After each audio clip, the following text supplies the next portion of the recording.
Hello, everybody, and welcome to the live Q&A for today is the 31st of January, and we've got some really good questions lined up. So real quick, if you're checking this out and you're not in the Facebook group and you want to ask questions live, you can click on the link and come join us. So please do that. Anything about productivity, time management, process, all sorts of stuff. So today we've got a lot of really good questions. We're going to be talking about how do you keep yourself disciplined. This is a great question. I actually really like this. Do you make your bed every day? Why or why not? And then we've got one too that's really more of an in-depth question, and it's about how somebody as a business owner wears multiple hats, can certainly identify with that, and as a result, struggling to stay on task. So what can be done with that? All right, let's get right into it. First question, how do you keep yourself disciplined? This is a good one, and I think this falls again into kind of the lifelong learning. Nobody is disciplined from the beginning, and nobody maintains it all the way without doing it. So it's a good question in the sense of how do you keep yourself disciplined. And for myself, it's an important topic of how do I make myself do these things that I know maybe aren't the thing that I really want to do the most, but I know it's going to make me grow. Maybe it's a day where I'm feeling not like going for a run, but I want to exercise. Maybe it's a task that I'm not looking forward to. What can I do to get that done? I don't need to be like a Spartan, warrior sleeping out in the cold or anything like that. But there's certain things you can do, such as having a loud cat in the room with you. But there's certain things you can do. It's setting these reminders, and part of it might be to review your goals. I know this sounds a little bit off topic, but keeping yourself disciplined can also have to do with your goals. Let's say I refer back to that the tasks I mentioned, where maybe it's not your favorite task in the world, or you've got this thing, you're feeling like you don't want to go for that run, you don't want to go to the gym, but what's the goal? Why are you doing these things?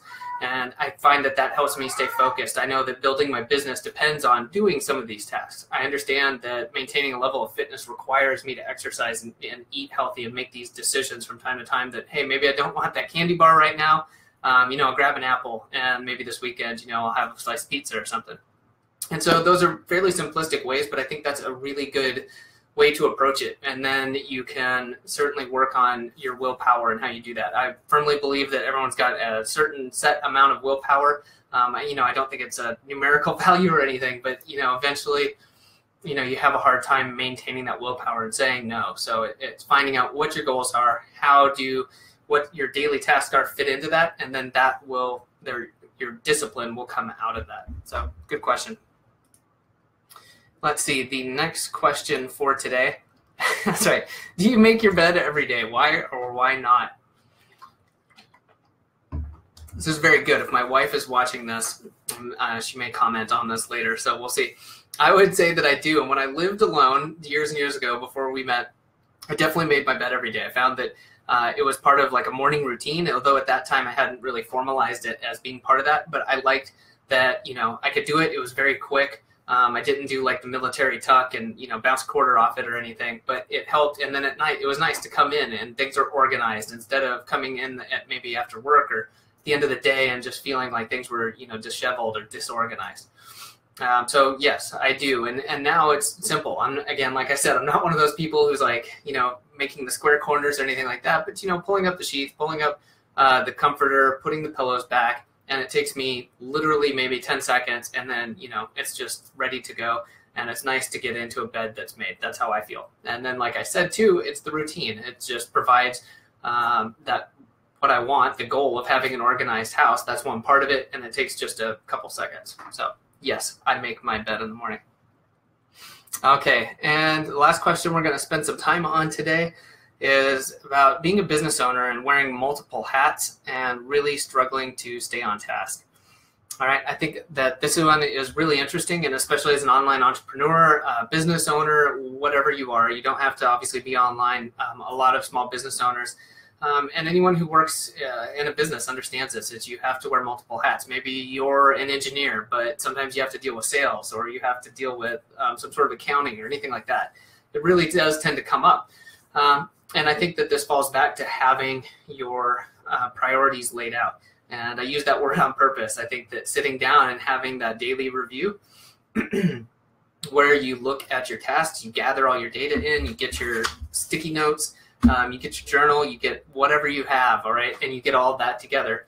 and then you batch them together. Okay, if you're a business owner, do you have sales things that need to be done? Do you have content production that needs to be done? You kind of clump these things together, and then you go ahead and you start to prioritize what's most important. All right, is your sales pipeline going? Do you have any prospects or leads? If you haven't done that, because you're so busy fulfilling current clients or current customers, then you need to work on that, because you need to keep your pipeline full. Are you fulfilling what your clients expect? Things like that. So you prioritize, and from that you'll start to see patterns of what you need to work on, okay, and what needs to be done. And within that, you can then look at maybe delegating and outsourcing, okay. And this is really important. As you grow and your business grows, then obviously you need to take yourself out a little bit so you can work on the business, and you are not the business. And the one thing I really want to say on this is you have to make time for this, okay? And it could be 30 minutes once a week. Hopefully, I would say at least maybe start with an hour and do it during normal hours, okay? Force it, make some time. Everybody can make a little time. And during that hour, what you're going to go through is say, what were my big wins this week? Okay, in terms of the business, what's providing the most value or return for my time?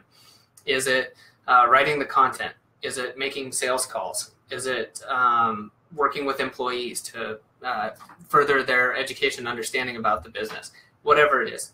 And then start looking at, what can I do with this? Can I delegate this to somebody else? Can I outsource this, or can I spend more time on it? Okay, so it's kind of two things there. Where am I getting the most returns? And then also, can I delegate and outsource some of this? And especially, you might also then want to look at the stuff that isn't giving you the biggest returns but still needs to be done. Can you outsource, delegate, delete, whatever it is? Okay, and scheduling that time, like I said, very, very important. If you don't schedule it, you're going to come into that time crunch and look at your to-do list and say, well, just got a client phone call. I can't do this. No way. Make time. This stuff pays off, and it's like compound interest. So you start putting in 30 minutes or an hour, and maybe you discover that one thing that's making you just 10% more, adding to the bottom line, and you find a way to get more of that, whether it's spending more time on it, whether it's having someone help you with it, and you keep doing that, and it's going to grow, okay? And then how about outsourcing? You've got to spend time. You don't just have a process, or you don't just say, man, I need content written. I'm just going to hire someone and it's done. That's not the way it works, right? And unfortunately, a lot of people tend to approach it that way, as I've got this task, I'm just going to throw it at someone else and it's done. If you do that, it's probably not going to end well. So make sure that you have a process for it, that the other person understands it, and that you understand that process. Then you can move forward and start outsourcing. So no matter where you're at, maybe you're a freelancer, maybe you own a business, whatever stage you're in, but if you're not taking advantage of delegation and outsourcing, then now's the time.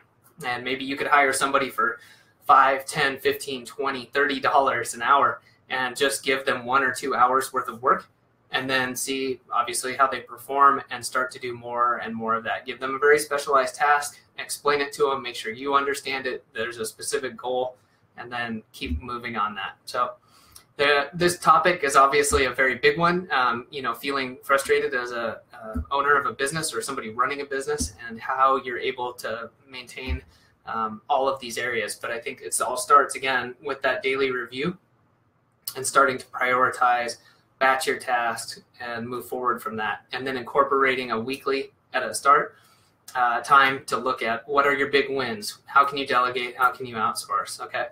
And then from there you can grow. Obviously you need to do a weekly review. You need to do a monthly review. What does your month look like? Is it sales? Is it content production? Is it promotional material? Things like that. But just to keep this as a foundation, I think starting daily and going from there. So great question.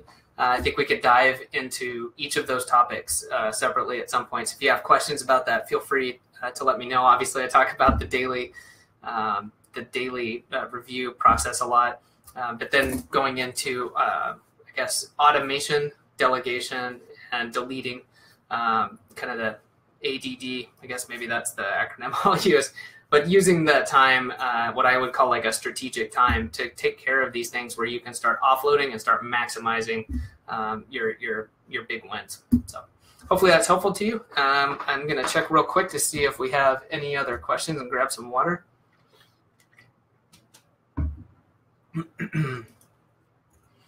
All right, that looks like it for now. hopefully this was helpful to you. Again, if you have any questions and you wanted to ask them live, you can join us in the Facebook group. Just click on the link and come join us there. You just got to answer a couple quick questions. Want to make sure that you're actually interested in being there. Find out a little bit about what you're looking for so I can help create some content and be helpful to you. And then come join us, ask questions, and be part of the group.